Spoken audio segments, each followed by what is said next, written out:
Suited for Success is one of my favorite... No. Suited for Success is one of the best... No. Suited for Success is the best episode... You know what? Fuck it. Suited for Success is arguably the best example of modern Western animation as service in a long time.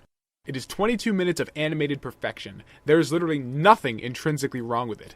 The only bad thing you could possibly say about Suited for Success is that it makes every episode that follows it not suited for success. This episode does so much and communicates so many things on multiple levels simultaneously that it would be an insult to call it anything less than a masterpiece example of its craft. Honestly, I've rewatched this episode over 30 times now, so I had no practical reason to have to sit down and view the episode again before writing my thoughts on it. But I'd be stupid to turn down an excuse to watch it again, so watch it again I did. Where the fuck do I even begin explaining the unadulterated win here? Let's get the easy stuff out of the way first. Suited for Success is the first time we're introduced to Opalescence, Rarity's pet cat, and the subtle animations from her throughout the episode in the background are hilarious. The way she hisses at the revised dresses and gets all wide-eyed over hoity-toity are awesome. The cat lady exchange between Twilight and Pinkie was amazing, and holy crap, Tabitha St. Germain just floored me with one of the most dynamic vocal performances in the entire series. This episode also introduces some now iconic aspects of the Bronydom. This episode is where we are first introduced to Vinyl Scratch, at 13 minutes 37 seconds no less, and is the birth of 20% Cooler. These have become huge parts of the community and are reason enough to love this episode, but are remedial in the face of the true greatness this episode contains. Also, this scene. Let me guess, Applejack. You don't want a new gown either. Gown? Shoot, I was just gonna wear my old work duds. You can't possibly be serious, Applejack. You absolutely must wear formal attire. Nah. What if I just spruce up your, duds for you a little bit? Okay, sure, why not? Since you're offering and all, just don't make them too, frou-frou-y. Deal? Aw, aren't they so cute together? I mean, Rarity and Applejack still have that, friction in their relationship. And the fact that it still prevails even after they made peace and Look Before You Sleep not only provides some continuity in their behavior, but it also makes their relationship feel more natural. Because none of them have changed who they are, they just came to an understanding that their differences shouldn't dictate how they treat each other. But those differences are still there, and as such, they still don't see eye to eye on things, so they still bicker and poke fun at each other, just as in this series as it was before. Yeah. More continuity on AJ's part comes when she attempts to put the task Rarity just set herself up for into perspective, yet again showing Applejack as the voice of reason. Rarity completely ignores her, though. Yeah, so, onto the real reasons why this episode is the best thing since forever. Rarity is best horse, and this episode is the beginning of what would continue throughout the next two seasons to firmly establish and solidify this fact in my eyes. Someday soon, I'll explain in great length about why Rarity is my favorite character in the show as well as the most dynamic and three-dimensional. But I really can't sing the praises of this episode without gushing over Rarity, so here's the Cliff Notes version. Rarity is the personification of Lauren Faust giving the proverbial middle finger to the status quo of girls' entertainment. With Rarity, she took arguably the most common trope that prevails in TV for little girls and sculpted it into one of the most dynamic characters in modern all-ages media. And while it was very easy to look at Rarity's limited screen time and character development up until this episode and think that she would stay well within the realms of her stereotype, Suited for Success so thoroughly destroys that perception that its execution is almost a work of art unto itself. Even with the episode Look Before You Sleep, which I lauded for its character development of the cast members involved, Rarity included, she was still easy to perceive as a prissy, fashion-obsessed snob if you didn't take the time to look for the subtleties on display there, which, let's be honest, if you were turned off from her character at that point like I was, you weren't really looking for them. Here, though, she just completely blossoms and you can't help but see her in a new, far superior light. Rarity isn't fashion-obsessed, it's her passion. This is the first time we truly see Rarity as an artist. And even in the first episode when she tries all those dresses on Twilight, we didn't know that she made all of them. Here, though, all the blood, sweat, and tears are shown as she puts all of her drive into making the best product she can for her friends, even when she doesn't personally approve of them. We see that Rarity is a creator. Her love of fashion isn't because she's obsessed with empty social perceptions, it's because fashion is her canvas in which she expresses herself. Dressmaking is the language of her soul. But that's not enough for this pony. No, she gets even more amazing, because Carousel Boutique isn't some shop that Rarity works in. No. She owns the damn place. The girl is an independent business owner on top of being a creator.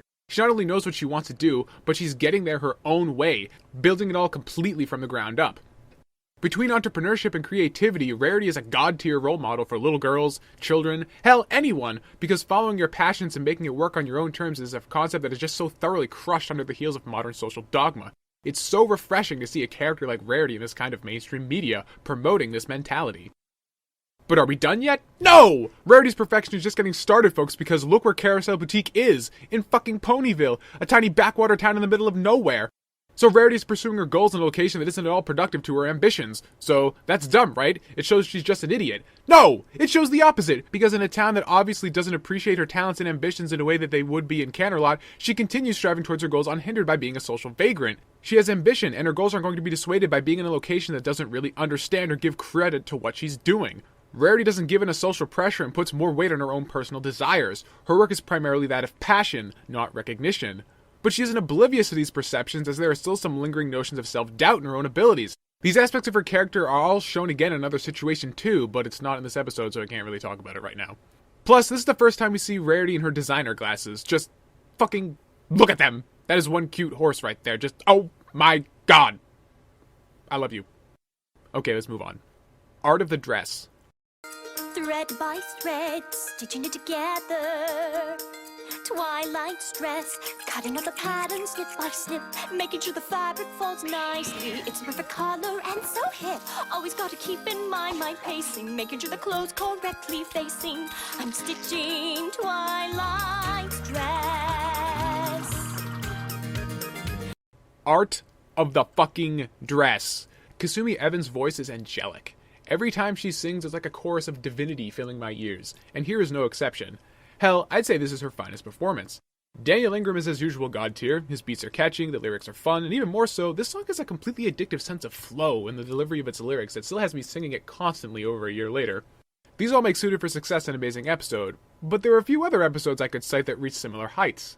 So why is it then that this is the episode for me? Believe it or not, it has nothing to do with my blatant Rarity bias. The real reason why I love this episode, the reason why this episode resonates with me so strongly, is that it's one of the few examples of an episode that is delivering a message beyond the obvious moral, and probably one of the only ones that breaks the fourth wall in a truly unique fashion. Now, maybe you're saying, but Tommy, the morals were presented very bluntly in the letter to Celestia. Don't look a gift horse in the mouth. And to that I say, look hard. This episode may be communicating that simple message on a surface level, and there is certainly nothing wrong with that, but looking deeper reveals something truly magical. Rarity is actually acting as an avatar in this episode for all the creative members on the DHX staff, and, by extension, everyone watching who has ever been involved in creative work in a professional environment. The rest of the main six aren't just being picky to make Rarity's life difficult, or to provide an obstacle for Rarity to overcome for the sake of the plot. They each represent a classic archetype of difficult clientele that the freelance artist faces. Pinkie Pie is the visual disaster client, who knows what they want, but it insults every concept of basic aesthetics, but usually for personal reasons, they won't budge on any aspect of their vision because rejecting it is like rejecting themselves. Applejack is the function over form client, who only cares about utility and has no interest or respect for design sense. Which sucks when your entire bread and butter is design. Rainbow Dash is the I'll know it when I see it client, who has a vague idea of what they would like but cannot communicate it in any concrete fashion, leaving it up to the designer to play guess and check, wasting tons of otherwise valuable time. Twilight, on the other hand, is the overly specific client. They attempt to micromanage and plan out every part of the production, even if they aren't actually qualified to do so. Fluttershy is the thinks they know what they're doing client. They have a menial amount of knowledge of some aspect of what you're doing, and think that allows them to talk to you about creative decisions on an equal level. Anyone who has ever worked in freelance knows of the pains associated with working with these types of individuals, and the fact that it was so subtly weaved into the episode without at all distracting from the core message and events occurring at the same time is beautiful. And finally, the moment of the episode. When we get to this line. Make sure that it stays within our budget. When we get here, this episode unquestionably transcends candy-colored horses and becomes a direct dialogue from the creators. And this is what makes Suited for Success transform from an amazing piece of television that is nearly unequal among its peers into a piece of art unto itself. Because, remember, Rarity is making all these dresses for her friends, free of charge. So why are the rest of the main six talking about money? Because the characters aren't the ones actually talking here. The DHX staff themselves are. Rarity's plight becomes a vessel for the staff themselves to make a comment on the industry they work in every day, and the difficulties therein. It's such an amazingly meta concept, as in that brief moment, the plot and the characters become transparent, and the scene simplifies into the artist talking directly to the viewer. And this isn't ham-fisted, it isn't blatant. In fact, for people who don't even work in the creative field, it might not even been all that noticeable, at least on your first viewing. But to anyone who does artistic work, this is standing ovation level meta-commentary, as it is a daily occurrence. And to use the very product of the system you are commenting on to deliver a silent protest of the difficulties therein is just too damn perfect. And if all of that doesn't do it for you, at the 2012 Summer BronyCon during her Q&A panel, when asked what her favorite episode of MLP was, Lauren Faust answered with the only logical choice. I was really happy with Suited for Success.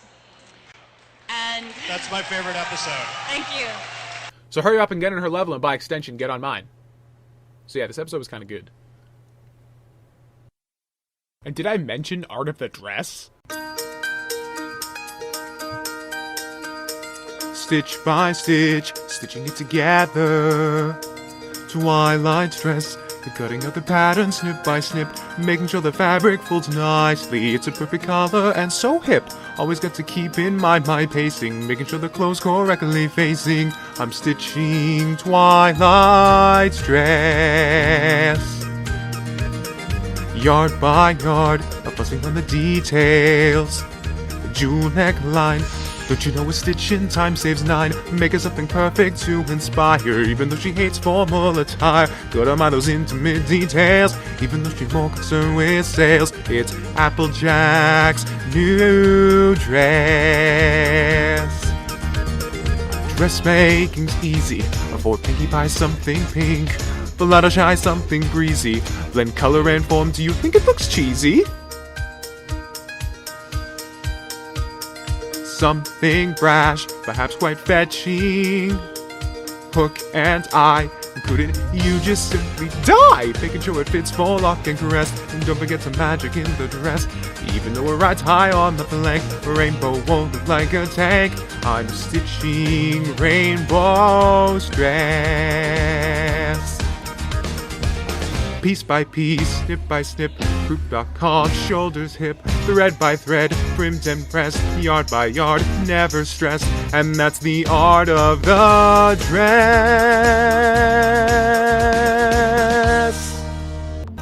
Now, the stars on my belt need to be technically accurate. Orion has 3 stars on his belt, not 4.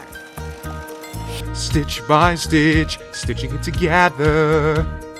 Deadline looms, and don't you know the client's always right? Even if my fabric choice was perfect, gotta get them all done by tonight.